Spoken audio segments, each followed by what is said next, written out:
Bem-vindos a mais uma exploração connosco. Hoje vamos analisar assim em detalhe uma situação, um caso específico retirado do universo das web rádios portuguesas. A nossa base, é um artigo do blog portugalmusic.co.uk. Foi publicado a 25 de dezembro de 2023 e basicamente relata uma experiência pessoal. Temos então este testemunho que foca a interação do autor com a web rádio Top 60 Olhão e, mais concretamente, com o administrador que é identificado como João Paulo Grilo. É uma visão muito pessoal, não é? Sobre os eventos, e o nosso propósito aqui não é de todo fazer julgamentos. É mais usar este relato como, um ponto de partida para pensarmos um bocadinho.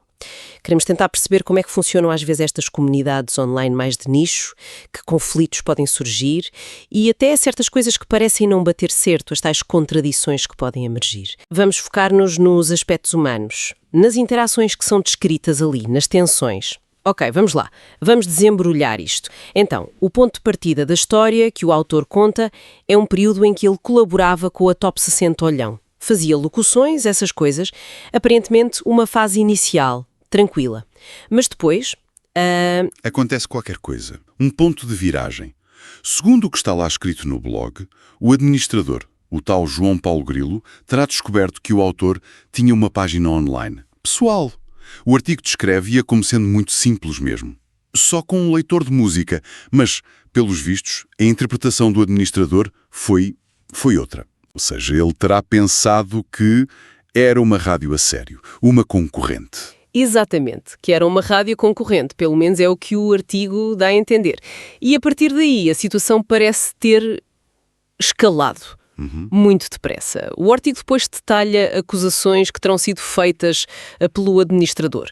E são acusações graves. O autor diz que foi chamado de mentiroso, enganador e até a expressão usada é ladrão de ouvintes e locutores. São palavras fortes, não são? Indicam mesmo uma ruptura ali abrupta. Sim, sem dúvida. Mostra que a coisa azedou mesmo. Pois.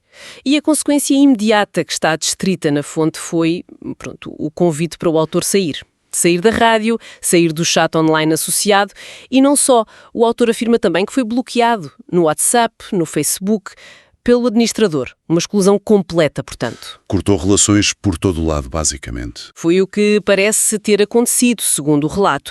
Claro que no artigo o autor defende-se. Garante que nunca, mas nunca, fez promoção do site pessoal dele nos canais da Top 60 Olhão, sem pedir autorização. E o ponto que ele mais frisa é essa alegada falta de oportunidade para se explicar. Para dizer, olha, isto não é uma rádio, é só um leitor de música. Uma diferença que ela acha crucial e que diz não ter tido hipótese de esclarecer. Bem, esta descrição da reação, a intensidade, a rapidez com que tudo terá acontecido, isso é de facto um ponto central na história que o autor conta.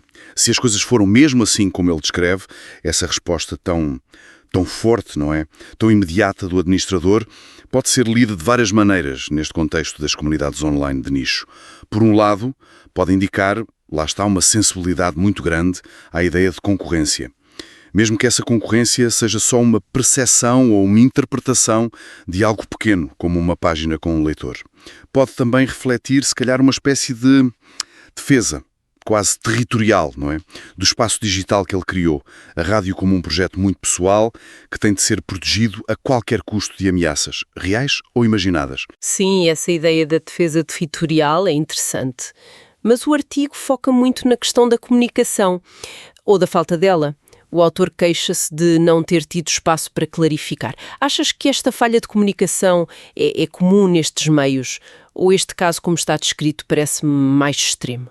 Olha, a falha de comunicação é quase sempre um rastilho para conflitos. Em qualquer lado, na verdade. Mas nas comunidades online, onde falamos muitas vezes por escrito, falta o tom de voz, a expressão facial, as coisas podem escalar ainda mais depressa. O que o autor descreve, essa falta de oportunidade para explicar, sugere que a primeira impressão do administrador se tornou logo numa certeza. Pelo menos é essa a experiência que o autor nos passa. E quando não há espaço para o diálogo, a percepção inicial, seja ela certa ou errada, fica ali gravada na pedra e dita o que acontece a seguir. Neste caso, segundo o relato, dito a expulsão. Percebo. Faz sentido. E a narrativa do blog continua. O autor depois introduz outra informação que torna a coisa ainda mais complexa, talvez. Ele afirma que, atualmente, esse mesmo administrador, o João Paulo Grilo, estará alegadamente, atenção, a operar um negócio de venda de linhas de streaming. A vender o quê, exatamente? Basicamente a fornecer a tecnologia, a infraestrutura base para que outras pessoas possam criar as suas próprias web rádios. Percebes? Sim. Ah, ok, entendo. E é aqui que a história, na visão do autor, ganha assim uns contornos de ironia. Ou contradição, vá. O autor do artigo não tem problemas em apontar o que ele vê como uma inconsistência clara. Quer dizer, a pessoa que, segundo a versão dele, reagiu tão mal à suspeita de uma possível rádio concorrente, que era a página dele, estaria agora, mais tarde, a facilitar ativamente que apareçam muitas outras web rádios e a fazer disso um negócio. Sim. Como é que podemos olhar para isto, para esta aparente mudança de atitude? Essa é uma ótima questão que o artigo nos deixa a pensar. Se tentarmos ligar isto ao panorama mais geral destas comunidades online, projetos pessoais que evoluem, esta alegada inconsistência pode ter várias leituras, não é? Será que é uma evolução natural? A perspectiva do administrador mudou com o tempo? Talvez a experiência o tenha levado a ver a concorrência de outra forma, ou a relativizar a importância disso? Pode ser. Outra hipótese, claro, é ser uma decisão puramente pragmática. Comercial. A oportunidade de fazer negócio com a venda de serviços de streaming pode ter-se tornado mais importante do que quaisquer sentimentos que ele tivesse antes sobre exclusividade ou ameaça de concorrência. No mundo dos negócios, mesmo nos pequenos, muitas vezes é a oportunidade de mercado que manda. Sim, o lado comercial a falar mais alto. Exato. E também não podemos ignorar a complexidade de gerir um projeto online que, se calhar, nasceu por pura paixão. É um equilíbrio muito delicado e, às vezes, conflituoso entre o sentimento de isto é meu, proteger a criação original, e a necessidade ou o desejo de explorar outras coisas, incluindo o lado comercial. Aquilo que o autor do blog vê como uma contradição clara, para o administrador pode ser, sei lá, uma evolução ou até uma compartimentalização. Quer dizer, a mesma pessoa pode ter o chapéu de gestor da rádio e o chapéu de vendedor de serviços e operar com lógicas diferentes. O artigo, claro, só nos dá a perspectiva do autor sobre isto. Essa ideia da compartimentalização é uma hipótese, sim, mas o autor do blog parece que vai mais longe na crítica que faz. Foca-se não só na ação em si, mas na forma como as coisas são comunicadas. Ele partilha o que descreve como uma pérola que encontrou no Facebook. Uma publicação onde o administrador estaria a promover a venda de servidores para rádios. E o que é que tinha de especial essa publicação? Bem, o artigo faz questão de destacar alguns aspectos, nomeadamente a presença de bastantes erros ortográficos. O autor do blog até brinca com a dificuldade que um tradutor automático teria para perceber aquilo. Cita exemplos como suporte, em vez de suporte, uma expressão um bocadinho estranha, sem defeito à prova de fosse. Talvez quisesse dizer à prova de falha ou algo assim.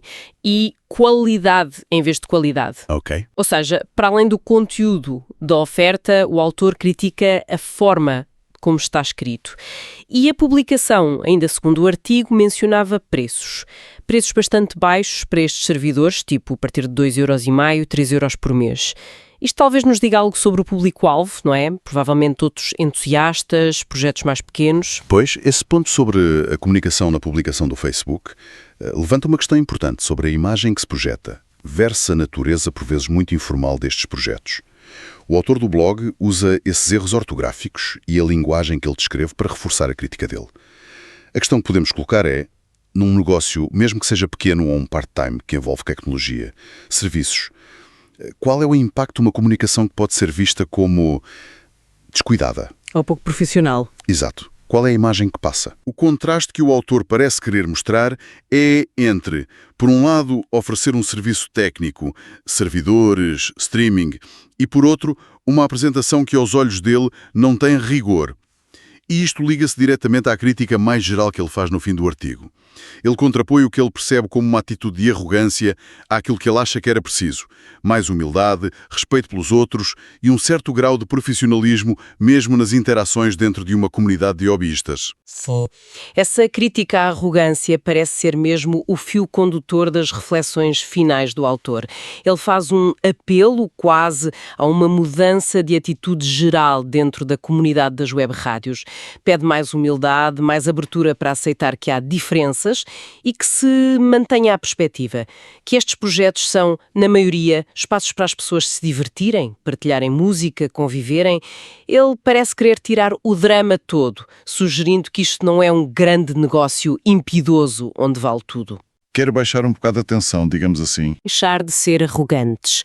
É um pedido para se ter uma postura mais colaborativa, talvez menos conflituosa, lembrando a base, que é muitas vezes amadora e de comunidade. Olhando para isto tudo de forma mais distanciada, o que é que esta história em particular, contada neste artigo, nos pode ensinar sobre dinâmicas mais gerais, fora até das web rádios? Olha, eu acho que esta história, tal como o blog apresenta, funciona quase como um pequeno laboratório, um microcosmos de muitos desafios e tensões que vemos em imensas comunidades online. Principalmente naquelas que se formam à volta de paixões, de interesses muito específicos. Os temas que saltam à vista são, na verdade, universais nesse contexto. Como é que se gera conflitos entre pessoas? Qual o poder das percepções que podem ou não bater certo com a realidade? A importância gigante de uma comunicação clara e eficaz. E depois, o eterno dilema de equilibrar a paixão que se tem pelo hobby com as exigências do profissionalismo, mesmo que seja um profissionalismo informal ou em pequena escala. E a questão da arrogância percebida que o autor do blog tanto repete é especialmente relevante. Independentemente de ser uma percepção justa ou não em cada caso, porque só temos um lado da história, atitudes que são vistas como arrogantes ou prepotentes, desrespeitosas, excessivamente defensivas, podem ter um efeito muito negativo na saúde de uma comunidade. Sim, podem minar o ambiente. Completamente. Podem gerar ressentimento, podem afastar pessoas que até contribuíam bastante, podem criar grupinhos e, no fundo, minar o propósito da própria comunidade, que geralmente é partilhar, colaborar. A forma como as pessoas, e principalmente quem está à frente, os administradores, as figuras centrais, interagem uns com os outros, isso define a cultura do grupo. É uma ótima perspectiva. Então, só para recapitular os pontos-chave que tiramos desta análise do artigo do portugalmusic.co.uk, começamos por descrever o relato de um conflito numa web rádio. Aparentemente, começou por uma percepção de concorrência. Certo. Que levou a acusações e à exclusão do autor. Analisámos a alegada falta de comunicação, a intensidade da reação que foi descrita, depois abordámos a tal aparente contradição que o autor sublinha. A mesma pessoa que teria reagido mal a uma potencial concorrência estaria mais tarde a vender serviços que, na prática, potenciam essa mesma concorrência. A questão da venda de streams. Exato.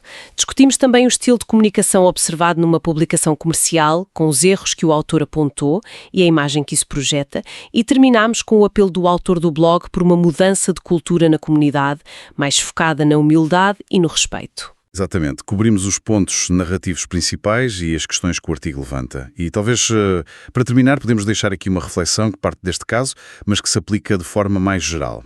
Considerando a intensidade das paixões e, por vezes, das fricções que surgem nestas comunidades online de nicho, que são ao mesmo tempo espaços de partilha, mas também, por vezes, de pequenos negócios ou projetos pessoais com um investimento emocional muito forte. Sim.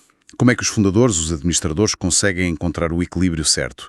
Quer dizer, como é que se consegue proteger o tal território digital que se ajudou a construir, a identidade do projeto, sem ao mesmo tempo estar a sufocar a vitalidade da comunidade, ou criar um ambiente que se torna hostil? É complicado. E como é que se navega isto tudo quando entram em jogo oportunidades comerciais, que podem ser vistas como uma evolução natural ou como uma fonte de novas tensões ou acusações de estar a vender-se? É um desafio constante, não é? Entre preservar a essência e permitir a evolução. Entre gerir a paixão pessoal e adotar um pragmatismo que pode ser necessário, especialmente se a comunidade cresce ou se transforma. Fica a questão. Fica a questão no ar.